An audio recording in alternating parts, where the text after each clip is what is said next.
Pancasila merupakan pilar ideologi negara Indonesia.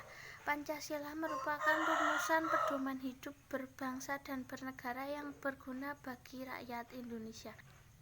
Pancasila berasal dari bahasa Sanskerta yaitu panca yang artinya 5 dan sila yang artinya prinsip atau asas.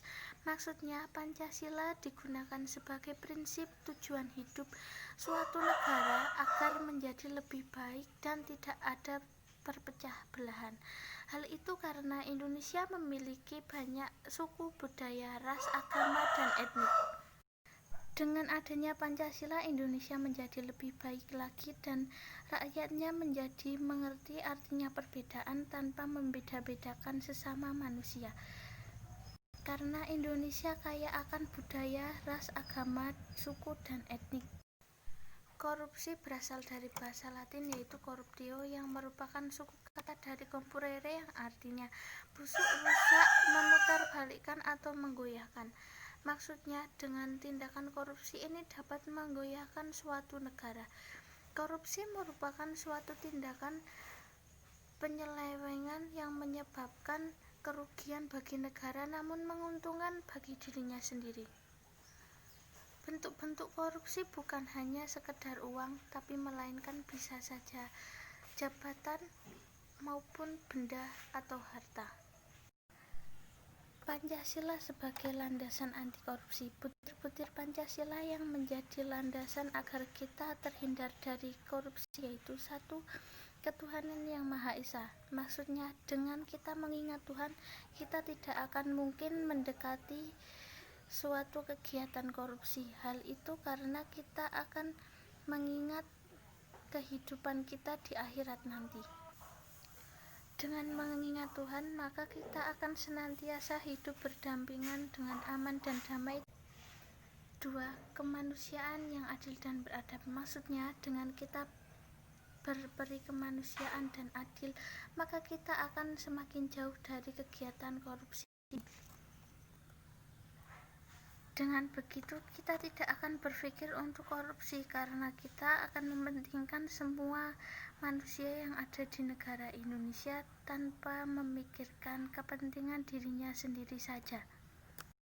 3. Persatuan Indonesia. Maksudnya dengan adanya sila ketiga ini, maka kita harus bersatu bergotong royong untuk berperang melawan korupsi dan menghilangkan korupsi dari Indonesia. Yang keempat, yaitu kerakyatan yang dipimpin oleh hikmat kebijaksanaan dalam permusyawaratan perwakilan. Maksudnya dengan adanya sila ini, para pemimpin harus lebih bijaksana lagi dalam menggunakan uang negara dan tidak menggunakannya untuk kepentingan pribadi melainkan untuk kepentingan umum. 5. Keadilan sosial bagi seluruh rakyat Indonesia. Maksudnya para koruptor harus diberikan efek jera dengan cara diberikan hukuman yang sesuai dengan apa yang telah diperbuat dan diberikan sanksi sosial agar mereka menjadi jera dan tidak mengulanginya lagi. Selain itu, hal itu juga memberikan pelajaran bagi semua orang agar tidak pernah mendekati korupsi. Pancasila sebagai dasar negara menjadikan Indonesia menjadi negara yang harmonis, bersatu, dan tidak mudah terpecah belah.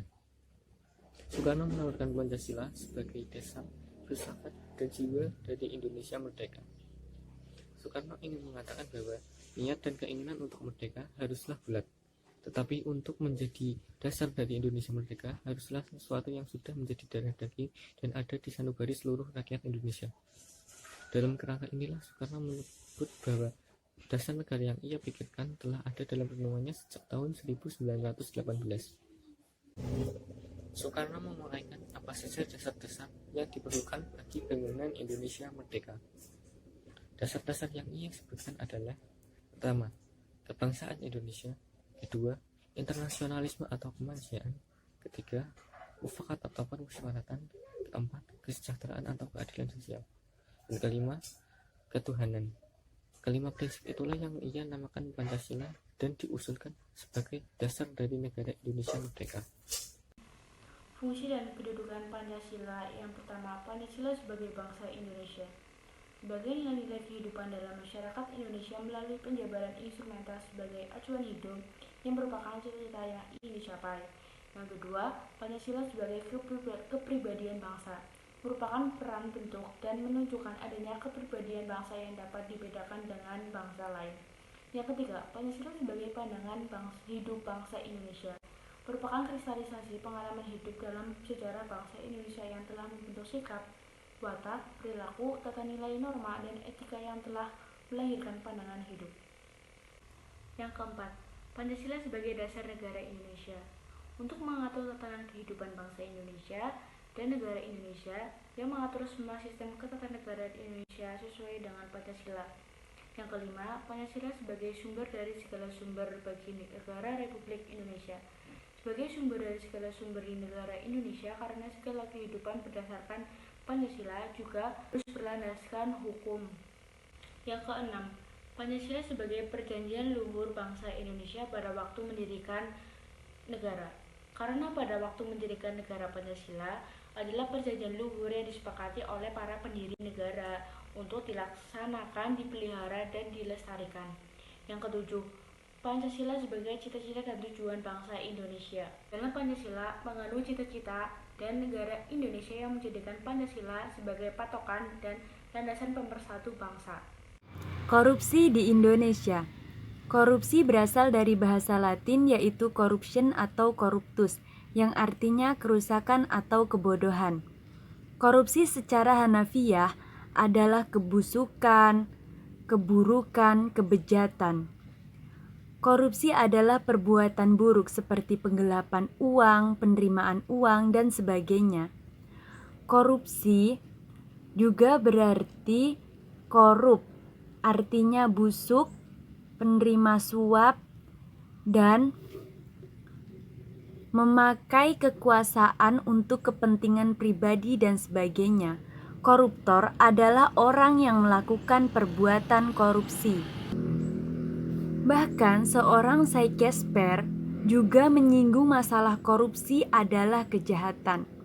Korupsi dapat muncul di mana saja, tanpa memandang ras, geografi, dan kapasitas ekonomi. Korupsi merupakan penyakit sosial yang menggerogoti sendi-sendi negara dan merusak tatanan hukum negara. Di Indonesia sendiri, korupsi sudah tergolong extraordinary crime karena tidak hanya merusak keuangan negara dan juga ekonomi negara, tetapi korupsi juga merusak sendi-sendi negara seperti sosial budaya, moral, politik, keuangan negara, keamanan negara, bahkan tatanan hukum negara.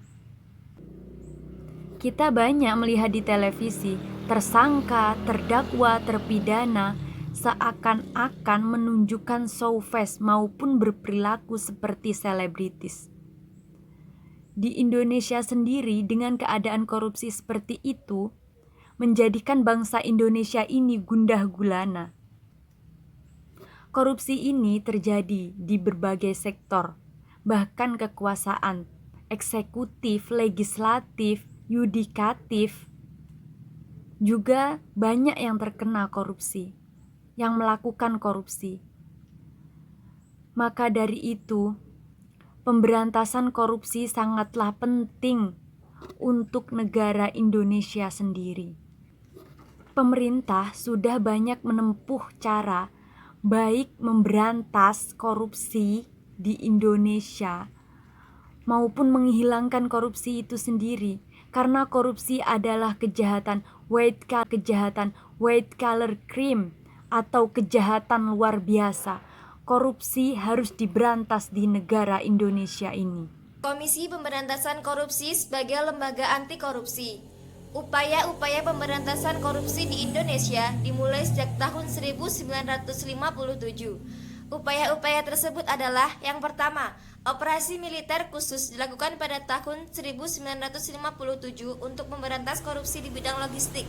Yang kedua, dibentuknya Tim Pemberantasan Korupsi atau TPK pada tahun 1967 dengan tujuan melaksanakan pencegahan dan pemberantasan korupsi.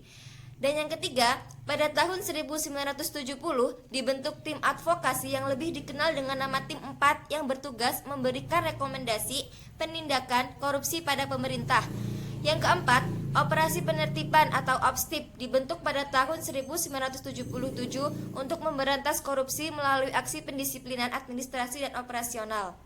Yang kelima, pada tahun 1987 dibentuk Pemsus Restitusi yang khusus menangani pemberantasan korupsi di bidang pajak. Yang keenam, pada tahun 1999 dibentuk Tim Gabungan Pemberantasan Tindak Pidana Korupsi atau TGP-TPK di bawah naungan Kejaksaan Agung. Dan pada tahun yang sama juga dibentuk Komisi Pemeriksa Kekayaan Pejabat Negara atau KPKPN. Dan yang terakhir yaitu pada tahun 2002 dibentuk Komisi Pemberantasan Korupsi atau KPK, sedangkan KPKPN melebur dan bergabung di dalamnya. Itu tadi upaya-upaya pemberantasan korupsi di Indonesia. Pemberantasan korupsi di Indonesia pada dasarnya sudah dilakukan sejak 4 dekade silam. Sejumlah perangkat hukum sebagai instrumen legal yang menjadi dasar proses pemberantasan korupsi di Indonesia juga telah disusun sejak lama. Namun, efektivitas dan peranata hukum yang belum cukup memadai menyebabkan iklim korupsi di Indonesia tidak kunjung membaik. Berdasarkan survei di kalangan pengusaha dan pebisnis oleh Lembaga Konsultan Politikal dan Economic Risk Consultancy atau PERC yang berbasis di Hong Kong, Indonesia masih dinilai sebagai negara paling korup di antara 12 negara Asia. Strategi pemberantasan korupsi harus dibangun dan didahului oleh adanya itikat kolektif, yaitu semacam kemauan dan kesungguhan atau willingness dari semua pihak untuk bersama-sama tidak memberikan toleransi sedikitpun terhadap perilaku korupsi. Oleh karena itu, dalam mewujudkan sebuah strategi yang efektif, memberantas korupsi dibutuhkan pemenuhan prasyarat sebagai berikut. Pertama, didorong oleh keinginan politik serta komitmen yang kuat dan muncul dari kesadaran sendiri. 2. Menyeluruh dan seimbang. 3. Sesuai dengan kebutuhan, ada target, dan berkesinambungan. 4. Berdasarkan pada sumber daya dan kapasitas yang tersedia. 5. Terukur dan transparan dan bebas dari konflik kepentingan. Sejak tahun 2002, KPK secara formal merupakan lembaga anti korupsi yang dimiliki Indonesia. Pembentukan KPK didasari oleh Undang-Undang Nomor 30 Tahun 2002 tentang Komisi Pemberantasan Korupsi. Sesuai dengan undang-undang tersebut, KPK memiliki melakukan tugas koordinasi dengan instansi yang berwenang melakukan pemberantasan tindak pidana korupsi. Supervisi terhadap instansi yang berwenang melakukan pemberantasan tindak pidana korupsi, penyelidikan, penyidikan, dan penuntutan terhadap tindak pidana korupsi. Melakukan tindakan-tindakan pencegahan tindak pidana korupsi dan melakukan pemantauan atau monitoring penyelenggaraan pemerintahan negara. Bajuri 2011. Bajuri mengatakan bahwa kewenangan yang dimiliki KPK adalah mengkoordinasikan penyelidikan, penyidikan, penuntutan terhadap tindak pidana korupsi, meletakkan sistem pelaporan dalam kegiatan pemberantasan tindak pidana korupsi kepada instansi terkait, melaksanakan dengan pendapat atau pertemuan dengan instansi yang berwenang, melakukan pemberantasan tindak pidana korupsi, meminta laporan instansi terkait mengenai pencegahan tindak pidana korupsi. Dengan demikian, tugas dan kewenangan yang dimiliki oleh KPK, maka KPK merupakan ujung tombak pemberantasan korupsi di Indonesia. Bajuri 2011. Implementasi nilai Pancasila dalam menyikapi korupsi di Indonesia. Pancasila merupakan cerminan kepribadian rakyat Indonesia. Sejatinya adalah nilai ideal yang digariskan secara baik oleh pendiri bangsa. Melalui diskusi intensif dan perdebatan intelektual, lahir konsepsi Pancasila yang agung dan memiliki cita-cita yang luhur.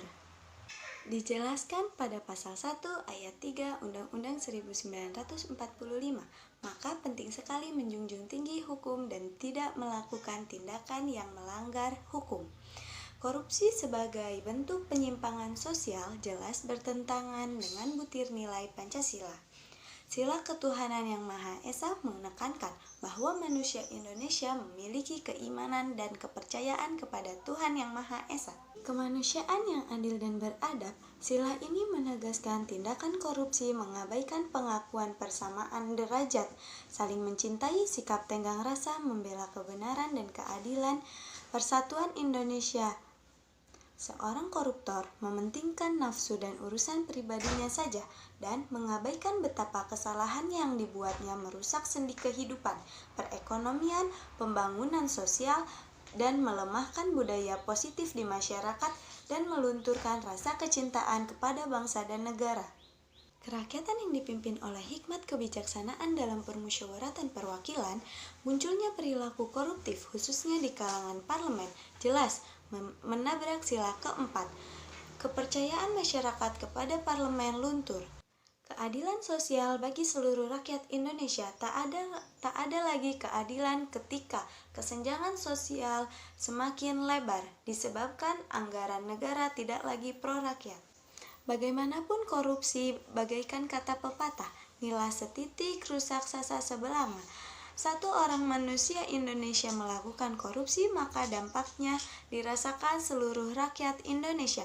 Perbuatan korupsi akan merusak persatuan nasional karena mengakibatkan pembangunan nasional terhenti, disebabkan dana pembangunan dikorupsi oleh oknum tertentu. Seorang koruptor juga menjadi teladan buruk bagi generasi penerus karena menciptakan nilai negatif.